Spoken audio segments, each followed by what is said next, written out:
네, 세상을 연결하는 뉴스 브릿지입니다. 모레가 576돌 한글날입니다. 한글 창제를 기념하고 한글의 우수성을 기리기 위한 날이죠. 이 한글날을 맞아 요즘 우리말, 우리 글에 대해 얘기를 나눠보도록 하겠습니다. 한글문화연대 이건범 대표 자리했습니다. 어서 오시죠. 네, 안녕하세요. 네, 안녕하십니까. 자, 먼저 오늘 대표님이 오셨으니까 예. 현재에 대해서 현 시점에 대한 얘기를 좀 질문을 드려보겠습니다. 우리 사회 언어 사용 실태 총평 한번 좀 부탁드려볼까요? 총평으로 보자면 거창하죠. 한국어와 예. 한글에 대한 우리 국민의 자긍심은 한껏 높아진 것 같아요. 네. 그러니까 한류 문화, 뭐 영화, 드라마, 가요 이것이 세계인의 사랑을 받다 보니까 우리말에 대한 관심이 그만큼 이제 세계적으로 높아졌고, 예. 그래서 우리 자긍심은 높아졌는데 우리 안을 들여다보면 뭐 정책 용어나 아니면 언론 그리고 또 예능 이런 쪽에서의 영어 남용이 너무 심하게 늘어나고 있고, 또 온라인을 중심으로 해서 일반 국민들도 아주 심한 줄임말이나 또는 신조어 때문에 어떤 경우에는 스스로도 매우 고통스러워하는 예. 그런 좀 소통의 어려움이 생기고도 있는 그런 상황인 것 같습니다. 어떻게 보면 외래어를 쓰지 않으면서 우리말을 할 수 있는가 이런 생각이 들 정도의 불안감이 있는 세상인데요. 네. 근데 그도 그럴 것이 2020년 이제 국립국어원이 성인 5천 명을 대상으로 조사한 결과가 하나 있습니다. 그 조사는 이제 외래어나 외국어를 많이 사용하는 국민이 이 외래어나 외국어를 가장 사용하는 가장 큰 이유가 무엇인지를 봤더니 의미를 정확하게 전달할 수 있어서라고 답변한 비율이 무려 41.2%인데 자, 이에 대해서는 어떻게 보시는지요? 이제 그 사람들은 본인 스스로가 외국어를 많이 쓰고 있다라고 예.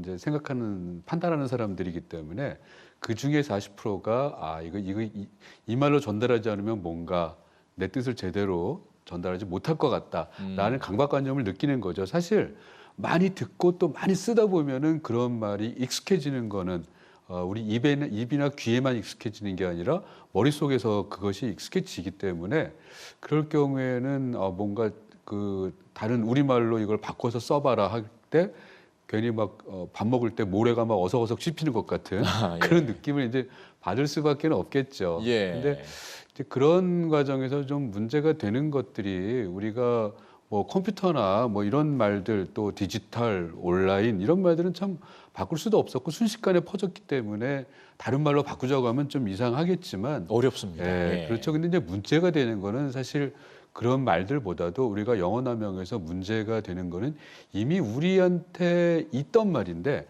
그런 말들이 오히려 영어 특히 이제 그런 영어 낱말에다가 자리를 내주게 되는 경우들인 거죠. 예. 그래서 그런 것들이 굉장히 큰 문제예요. 제가 보기에는 예를 들어서 뭐 음식, 먹거리 이러면 될 거를 전부 다 이제 푸드라고 네, 뭐 K푸드니 뭐 이런 그렇죠. 얘기 많이 쓰죠. 푸드 플랜 이런 거를 이제 정부에서 직접 만들어서 막 말을 사용하게 되니까 네.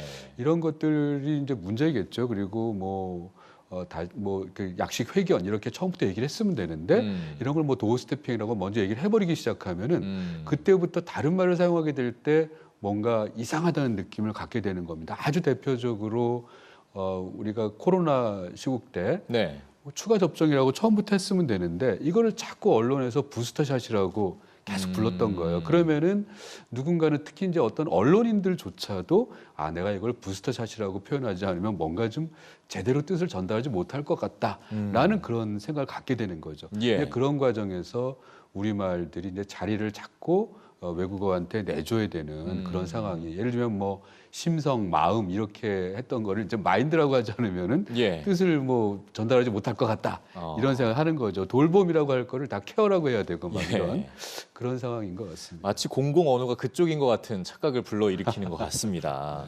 자, 그런 측면에서 봤을 때요. 일단 지금 쉬운 우리말 쓰기 운동을 하고 계시지 않습니까? 그렇습니다. 네, 우리말로 안착하는 데 성공한 사례 좀 짚어주시죠.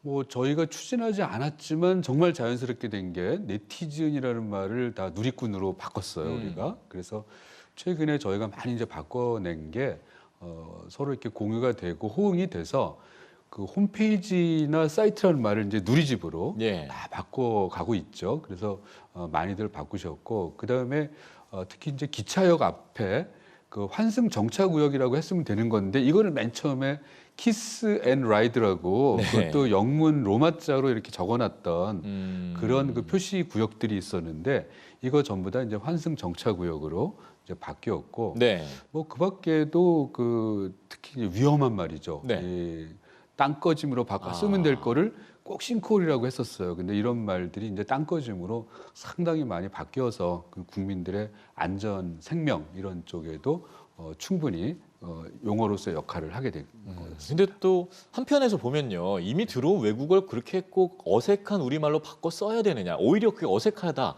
이런 의견도 있거든요. 그렇죠. 아무래도 이제 낯익어지고 또 주변에서 사용하고 그러다 보면은 나 혼자 이런 말 쓰면 좀 이상하게 보이지 않을까? 예. 이런 생각을 하게 되는 거죠. 그리고 특히 어떤 가게 같은 곳이나 또는 뭐 개인들이 말을 할 때 자기가 조금 더 이렇게 좀 튀어 보이고 싶거나 네. 또는 약간 좀 신선하게 뭔가 남에게 이렇게 보이고 싶을 때 그럴 때는 사실 돈 안 들이고 할 수 있는 게 말을 바꿔서 사용하는 거죠. 예. 그러다 보니까 이제 외국어 낱말을 자꾸 이제 쓰게 되는데 예. 그런 측면에서 그거 우리말로 바꿔서 쓰지 그러냐라고 하면은 그때 이미 자리를 잡은 말들을 바꿔 쓰는 게 참 어렵게 느껴지거든요. 예. 근데 문제는 제가 보기에는 이제 그런 개인들의 언어보다는 이제 공공 언어라고 하는 것은 단지 그런 개인들의 사적인 관계의 문제가 아니라 국민 전체의 권리, 의무, 그리고 안전, 또 행복을 추구할 이런 기회에 대한 이런 모든 것들을 다루는 말들인데 네. 그렇지 않습니까? 보건, 복지 관계된 뭐 이런 것들 예. 전부 다 우리 생활하고 아주 깊숙하게 관계되어 있는 말들인데 그런 용어들에서 예를 들면은 그저 남들이 주변에서 언론이나 다른 공무원들이 그 말을 쓰고 있다고 해서 그거를 주민들에게 그대로 사용한다. 예를 들면 거버넌스가 어떻고 뭐 아카이빙 뭐 이런 말들을 계속 우리가 그냥 그 공공기관들에서 사용한다. 이거는 사실 국민의 알 권리에 굉장히 치명적인 어떤 위협을 가할 수 있기 때문에 네. 그런 점에서 저는 이제 바꿔줘야 한다고 생각 들어요. 그래서 최근에도 쓰고 있던 말이 갑자기 막 바뀌어 버리는 거예요. 예를 들면은 뭐 물가 상승이라고 하던 거를 이제 인플레이션이라고 하게 되고 인플레이션 감축법은 또 줄여서 IRA라고 하게 되고 네네. 이런 것이 그 뉴스를 보고 있는 이제 시민들에게 IRA가 뭐지? 뭐 정말 이해하기 힘든 이런 상황을 만들어 버리는 거죠. 예, 그래서 알겠습니다. 특히 공공언어 쪽은 좀 주의해야 된다라는 생각합니다. 아마 우리 모두가 이해할 수 있는 언어를 사용하는 것 자체가 우리가 네. 주어진 인권이다라는 것 자체를 꼭 좀 우리 모두가 기억하면 좋겠습니다. 자, 오늘 한글 문화연대 이건범 대표 말씀 잘 들었습니다. 고맙습니다. 네, 고맙습니다.